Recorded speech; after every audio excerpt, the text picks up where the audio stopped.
everyone, how are you today? Welcome to the MudRoom, our weekly free Uncommon Sense parenting class. It's the end of November. We had a great time last weekend on the How to Raise Well-Behaved Kids class, and I am so excited about getting to work with everyone who joined Parentability and getting everyone set up for the new year. I am shocked that this is the last MudRoom episode of 2021. Where has the time gone? My head still thinks it's March 2020, but I think that's kind of going to be like the millennium. It was just too big and it broke us and it's forever going to be a marker in time. For those of you who are new, we don't put out any new content in December because you're busy, I'm busy. We've all got way more on our plate than we can actually handle.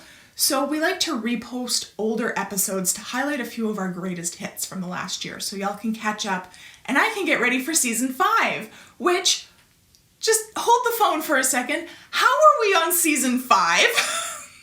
How have I been talking here for 5 years? That's just wild to me. It still feels like the first episode every time. Let's put it that way. All right. I wanted to end the year on a very specific note because this has come up a lot in the past few months with schools, with parents, with daycares, anyone who has to discipline little kids. And it's gotten to the point where I have a bit of a canker sore forming on the back of my tongue from biting it whenever this comes up. So that's usually a pretty good indicator that it's time to talk about it.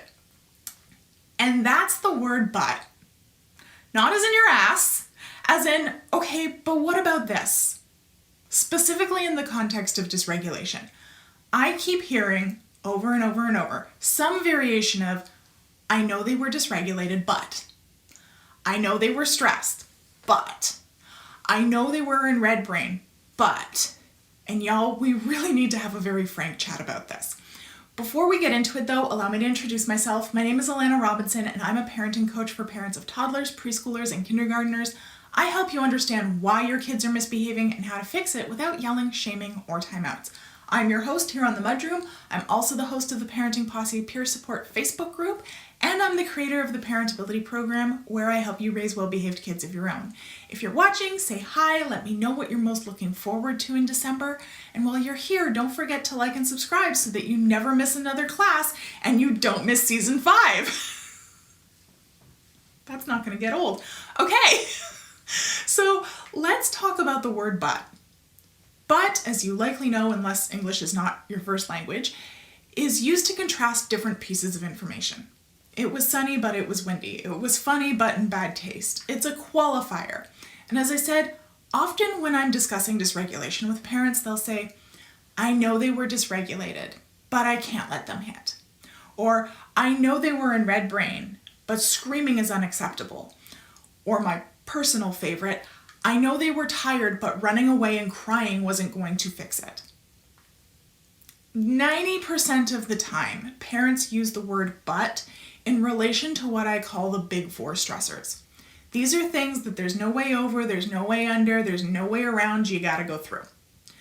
They're sleep, food, elimination, and illness. They're base stressors. Things that cannot be solved in any way other than providing the solution, and that our brain perceives as life-threatening danger. Okay, so the message here is, I know they were in a physiological state that they were unable to handle, but I still expected them to handle it. I still expected them to behave as though they were not dysregulated. I expected them to be able to regulate even though they were experiencing a stressor that they had no control over and I wasn't actually doing anything to help mitigate. And in fact, generally the expectation is actually not only that they handle the existing stressors, but that they also handle additional stressors in the meantime. They're hungry, but they need to hold it together for the 30-minute ride home. They're tired, but they still need to behave at the party. They need to pee or poop, but they need to hold it together till we get home and they can use the washroom. This is not a developmentally appropriate expectation for young children, and I wanted to talk about it before the holidays get into full swing because I know these situations arise much more frequently during the holidays. And I get it. Sometimes your child's regulation is not your top priority. Life happens. It's not about avoiding life and holding your kid's schedule above everything else, or holding their needs above everything else.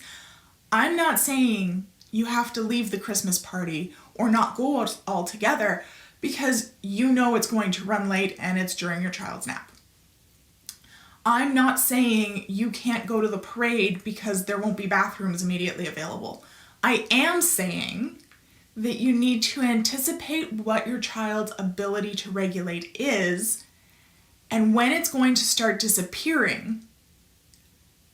Okay, so it might start disappearing an hour before their typical bedtime, and your expectations for their behavior have to shift at that point in time. Or that if you go to the parade, you need to plan ahead and have them pee before they leave, and not load them down with liquids, and also have a bead on where the public facilities are.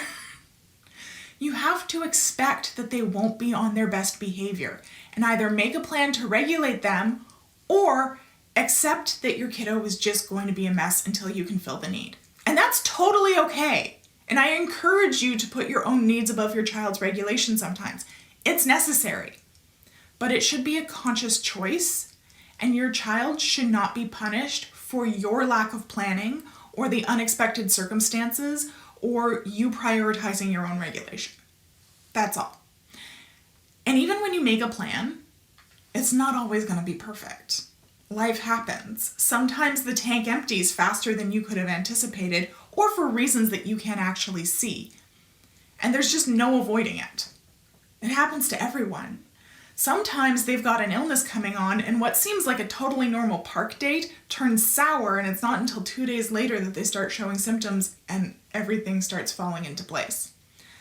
Sometimes your father-in-law hurts himself as you're planning to wrap up your visit and you end up having to stay far later than you anticipated, and your kids don't get to bed on time and you didn't have the supplies to regulate them because you weren't anticipating being there that long. Sometimes you're stuck in traffic and suddenly your child starts insisting that they need to poop right now. You can't anticipate every stressor. I'm not expecting you to, because that's completely unrealistic. In those scenarios, there's no way you're going to regulate them other than solving the actual problem. The food, the sleep, the elimination, the illness. And in those scenarios, it's about mitigating the damage, not about getting them regulated. And managing as best you can until that base stressor can actually be solved. And I mean, I've had similar scenarios where we were at a Christmas party and it ran late and dinner was almost 3 hours later than I was told it would be. And my kids were hungry and tired and the snacks had run out long before. And it wasn't even that important. Like, I could have left at any time. There was nothing keeping me there other than I was enjoying myself. I was socializing. And my kids were, for the most part, holding it together. So I had another glass of wine, knowing full well that I was probably going to get bit later that night when they were tired and I was putting them to bed. And I did, twice. But that was my fault. There was nothing that I could have done to avoid that other than what I didn't do, which was look at the clock and say, well, we've got to go put these kids to bed, so thanks for the invite, but unfortunately we won't be able to stay for the meal. The kid just needed his bed, and I had let him get overtired for no reason other than my own mental health is more important than his regulation. He didn't actually do anything wrong, though. I did that to him. And other than getting bit, it was totally fine. He had a good sleep, he was happy as a clam in the morning. It was a temporary and tolerable stressor.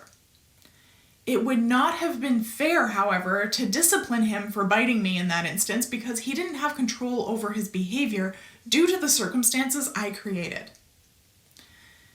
The other scenario but often comes up is, but my niece, nephew, neighbor's kid, other kids in their class could handle it. Why can't mine? Listen. You have no idea what is happening behind closed doors with other people's kids. Their kids might keep it together until they're home and then blow the roof off with a meltdown. They might get up far later than your kids or still nap and actually still be within their wake window. They may be scared to express their emotions because their parents use corporal punishment or gaslighting at home, and what you perceive as calm and compliant is actually freeze mode. Please do not hold the very tiny window that you get into someone else's life against the whole spectrum of yours.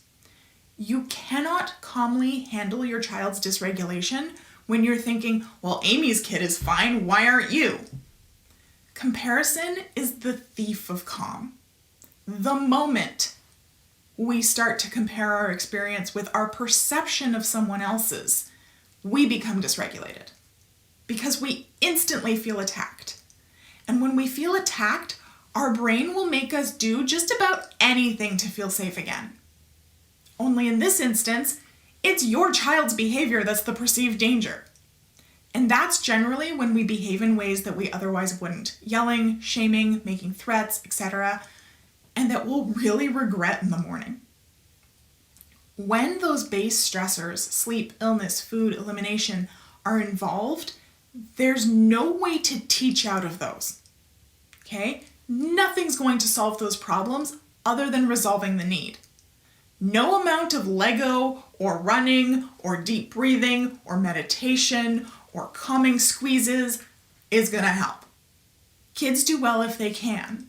And they did their best, and so did you. That's all anyone can ask of you in those scenarios.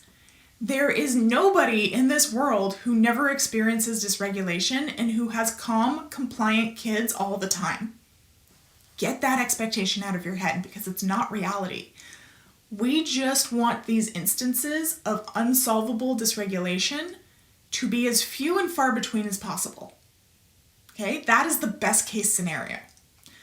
So for the occasions coming up, we know that those are going to be stressful situations.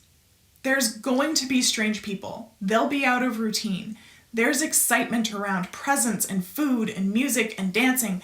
So the best thing to do as parents is to try and make a plan to mitigate those stressors ahead of time.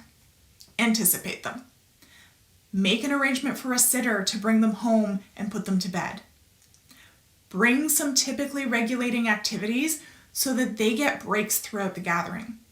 Communicate with your hosts ahead of time about your time restrictions. That was my failure. Bring a playpen or a cot and ask to put your child down for a nap. Bring a tablet for the ride home.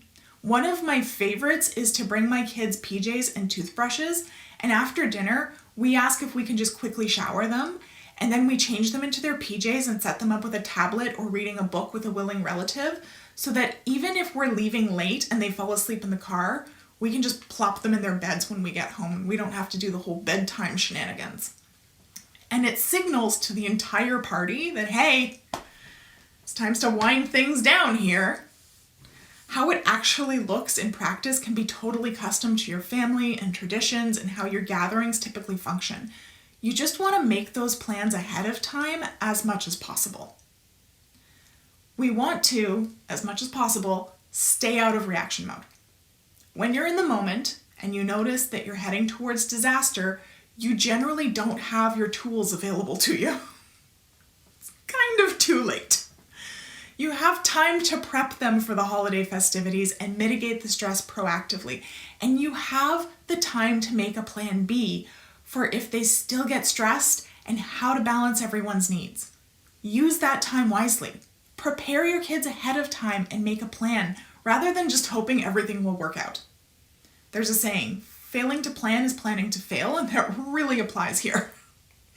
Using social stories and visuals can also really help in these scenarios. In Parentability, we have a full section of social stories that just deal with various holidays and traditions and events so that parents can easily prepare their kids for what will happen at these get-togethers. Remember, predictability and consistency is what makes kids feel safe. So even if they're going into a new situation that they've never been in before, or they haven't been in for 2 years due to a pandemic, using stories and visuals can really help to prepare them for what the expectations are, what the flow of the party will be, and reduce that energy output from trying to figure out what's going on and what the rules are. So all of that to say, prepare as best you can. Try and anticipate the stress and accept that even then, it might all go to hell. And if it does, that's not a reflection of you, your parenting, your child's typical behavior. It's okay. Tomorrow is a new day, and it's not the end of the world. You will eventually look back on this and laugh. As always, if you need help brainstorming what that preparation might look like for your event or how to prepare your kids for it, come and let's chat about it in the Parenting Posse. We've got almost 10,000 parents also trying to figure it out too. So we might as well all brainstorm and figure it out together. The link is in the description. And that's a wrap on the MudRoom for 2021. Holy crap. Thank you all so much for being here and being part of Uncommon Sense Parenting this year. I hope that, if nothing else, we've made your kids' behavior a little bit more predictable, a little bit more understandable, and have reduced a bit of stress for you during this very stressful time. It's because of each and every one of you tuning in, listening, implementing, that we've been able to achieve so much in Uncommon Sense Parenting this year. So have a fantastic holiday season, everyone, and I will see you next year for more Uncommon Sense Parenting classes. Bye!